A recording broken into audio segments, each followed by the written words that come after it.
రబీ వరి పైరు అంతటా నాటిన వారం 10 రోజుల నుంచి నెల రోజుల వరకు ఉంది. ఖరీఫ్ పంటతో పోలిస్తే రబీలో వేసిన పంటకు ఎరువుల అవసరం ఎక్కువ. అయితే ఎరువులను అవసరమైన దానికన్నా అధికంగా వేయడం, వేయాల్సిన విధంగా వేయకపోవడం వల్ల రైతుకు లాభం కన్నా నష్టమే ఎక్కువ. దీనివల్ల చీడపీడల ఉధృతి, పోషక లోపాల సమస్యలు పెరిగి పైరు ఎదుగుదల నెమ్మదిస్తుంది.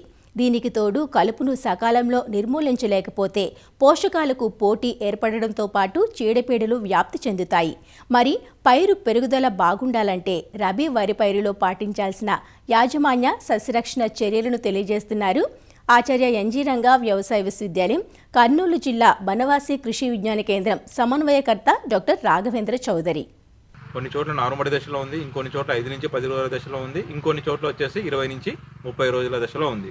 మనం ఇప్పుడు ప్రధాన పొలంకి వచ్చినట్టయితే ఎరువుల విషయానికి వస్తే 48 కిలోల నత్రజని, 24 కిలోల భాస్వరం మరియు 16 కిలోల పొటాష్ రబీ వరిలో అవసరమవుతాయి. ఈ 48 కిలోల నత్రజనిని దమ్ము దశలో 1/3 వంతు, మిగతా 1/3 వంతు వచ్చేసి మనము 30 రోజుల దశలో అంటే పిలక దశలో, మిగతా 1/3 వంతు అంకురం దశలో అంటే 60 నుంచి 65 రోజులప్పుడు వేసుకోవాలి. అదే మొత్తం భాస్వరం ఎరువును డిఏపి రూపంలో కానీ సింగిల్ సూపర్ ఫాస్ఫేట్ రూపంలో కనుక వేసుకున్నట్లయితే మనం మొత్తం భాస్వరం ఎరువు ఆఖరి దుక్కిలోనే వేసుకోవాలి. అదే మనకి పొటాష్ ఎరువును వచ్చేసి సగభాగం వచ్చేసి ఆఖరి దుక్కిలో వేసుకోవాలి, మిగతా సగం భాగము అంకురం దశలో అంటే 60 నుంచి 65 రోజుల దశలో వేసుకున్నట్లయితే మనకి తాలు గింజలు ఏర్పడమే కాకుండా రోగాలు మరియు తెగులను తట్టుకునే శక్తిని సంతరించుకుంటుంది. కలుపు విషయానికి వస్తే వరి పొలంలో నాట్లు నాటిన 3 నుంచి 5 రోజుల్లో ప్రిటిలాక్లోర్ 500 ml ఎకరాకి లేదా ఆక్సాడైర్గిల్ 35 నుంచి 40 గ్రాములు 20 కిలోల ఇసుకలో కలిపి పొలమంతా చల్లుకున్నట్లయితే ఈ 3 నుంచి 5 రోజుల్లో వచ్చేటువంటి గడ్డి, ఈ ఇతర కలుపు జాతి మొక్కలను నివారించుకోవచ్చు.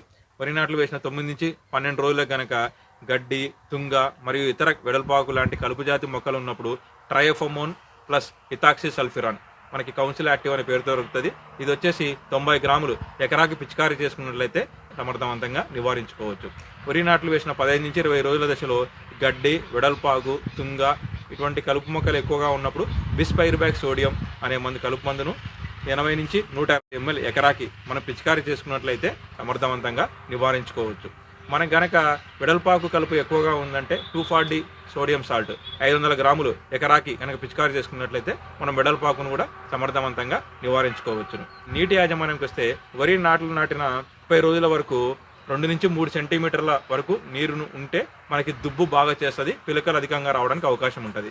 అదే మనకి చిరుపట్ట దశ నుంచి గింజ గట్టిపడే దశ వరకు 5 సెంటీమీటర్ల వరకు లోతు వరకు నీళ్లు నిల్వగట్టినట్టయితే గింజ బాగా గట్టిదనంతో పాటు గింజ బాగా నాణ్యమైన గింజ బాగా వస్తుంది. మనకి రబీ వరిలో సల్ఫైడ్ ఇంజురీ ఎక్కువగా వస్తుంటుంది. అంటే మనం ఎక్కువగా సల్ఫర్ ధాతు ఉన్నటువంటి ఎరువులు అయినటువంటి 20-20-0-13 కానీ సింగిల్ సూపర్ ఫాస్ఫేట్ కానీ ఇతరత్ర సల్ఫర్ ఎక్కువ మోతాదు ఉన్న ఎరువు వేసినట్లయితే ఈ సల్ఫేట్ రూపంలో ఉన్న సల్ఫరు సల్ఫైడ్గా మారి మనకి విష ప్రభావం వలన మొక్కలు వచ్చేసి ఎండిపోయి చనిపోవడం, పొలమంతా కుళ్ళిన కోడిగుడ్లు వాసన రావడం జరుగుతుంది.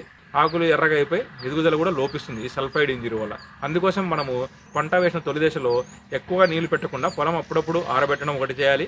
నెక్స్ట్ విపరీతంగా సల్ఫర్ ఉండే మోతాదు ఉండే ఎరువులని ఉపయోగించకూడదు. ఈ రెండు కనుక మనం చేసుకున్నట్టయితే ఈ సల్ఫైడ్ ఇంజరీని కూడా మనం అధిగమించవచ్చు.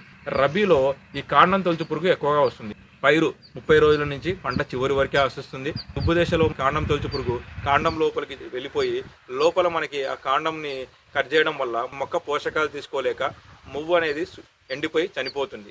అదే మనకి ఈనిక దశలో అయితే ఈ కాండం తొలుచు పురుగు వలన తెల్ల కంకులు ఏర్పడడం జరుగుతుంది. కాండం తొలుచు పురుగు నివారణకి పైరు తొలి దశలో వచ్చేసి క్లోరిఫైర్ఫాస్ 2.5 ml లీటర్ నీటికి లేదా కార్టాఫ్ హైడ్రోక్లోరైడ్ 2 గ్రాములు లీటర్ నీటికి లేదా క్లోరాంట్రినిప్రోల్ 0.3 ml లీటర్ నీటికి కలిపి పిచికారీ చేసుకున్నట్లయితే మనం ఈ కాండం తొలుచు పురుగును నివారించుకోవచ్చు. లేదా మనకి పైరు చిరుపట్ట దశలో కనుక కాండం తొలుచు పురుగును నివారించుకోవాలంటే క్లోరాంట్రిప్రోల్ 4G గుళికలు 4 కిలోలు లేదా కార్టాఫ్ హైడ్రోక్లోరైడ్ 4G గుళికలు 8 కిలోలు లేదా కార్బోఫిరాన్ 3G గుళికలు 10 కిలోలని 20 కిలోల ఇసుకలో కలిపి పొలమంతా సమానంగా చల్లుకున్నట్లయితే మనం ఈ కాండం తొలుచు పురుగును కూడా సమర్థవంతంగా నివారించుకోవచ్చు. అగ్గి తెగులు కూడా వరిలో ఎక్కువగా ఆశించడం జరుగుతుంది. ఈ అగ్గి తెగుల వలన గోధుమ రంగు నూలుకండు మచ్చలు ఏర్పడతాయి. ఆకంతా వ్యాపించేసి పొలం దూరం నుంచి చూస్తే ఎండిపోయి తగలబడినట్టు కనిపిస్తుంది.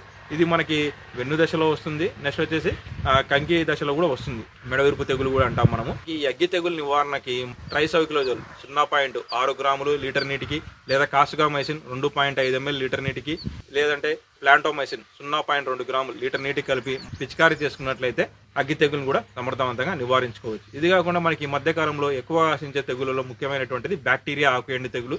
ఇది మనం నాట్లు సకాలంలో నాటుకోకపోయినా, ఎక్కువగా ముదురు నారు వేసుకున్నా కానీ, అంటే 30-35 రోజులు నారు వేసుకున్నా, విచ్చలవిడిగా నత్రజని ఎరువులు వినియోగించినా కానీ బ్యాక్టీరియా ఆకుఎండు తెగులు ఆశిస్తుంది. సో ఈ బ్యాక్టీరియా ఆకుఎండు తెగులు నివారించుకోవడానికి మనం బ్యాక్టీరియా ఆకుఎండు తెగులు తట్టుకున్నటువంటి రకాలు వేసుకోవాలి. నెక్స్ట్ సకాలంలో నారు వేసుకోవాలి.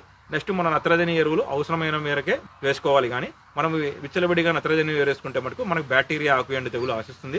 పొలం అప్పుడప్పుడు అడపా ఆరబెడతా ఉండాలి. అంటే ప్రతి 15 రోజులకు ఒకసారి పొలంలో నీరు తీసి మళ్ళీ ఆరిన తర్వాత పొలంలో మళ్ళీ నీరు నిలవగట్టాలి. ఈ విధంగా చేసుకున్నట్లయితే మనకు బ్యాక్టీరియా ఆకుఎండు తెగులు నివారించుకోవచ్చు. అయినా కానీ బ్యాక్టీరియా ఆకుఎండు తెగులు వచ్చినప్పుడు కాసుగామైసిన్ 2.5 ml, లేదా ప్లాంటోమైసిన్ 0.2 గ్రాములు, లేదా స్ట్రెప్టోసైక్లిన్ మనకి 0.2 గ్రాములు ఏదో ఒకదాన్ని పిచికారీ చేసుకున్నట్లయితే మనం ఈ బ్యాక్టీరియా ఆకుఎండు తెగులు కొంతవరకు మనం నివారించుకోగలం. ఇంకొకటి ఏంటంటే రైస్ సోదరులు రబీలు వేసేటప్పుడు గుర్తుపెట్టుకోండి, మనకి ఖచ్చితంగా పొటాష్ ఎరువు 60 నుంచి 65 రోజుల దశలో, అంటే అంకురం దశలో 15 నుంచి 20 కిలోలు కనుక పొటాష్ ఎరువుని మనం నీళ్లు తీసి పొలంలో చల్లుకున్నట్లయితే తాలు గింజల్ని మరి వచ్చేసి గింజ విరిగిపోవడాన్ని కూడా సమర్థవంతంగా నివారించుకోవచ్చు.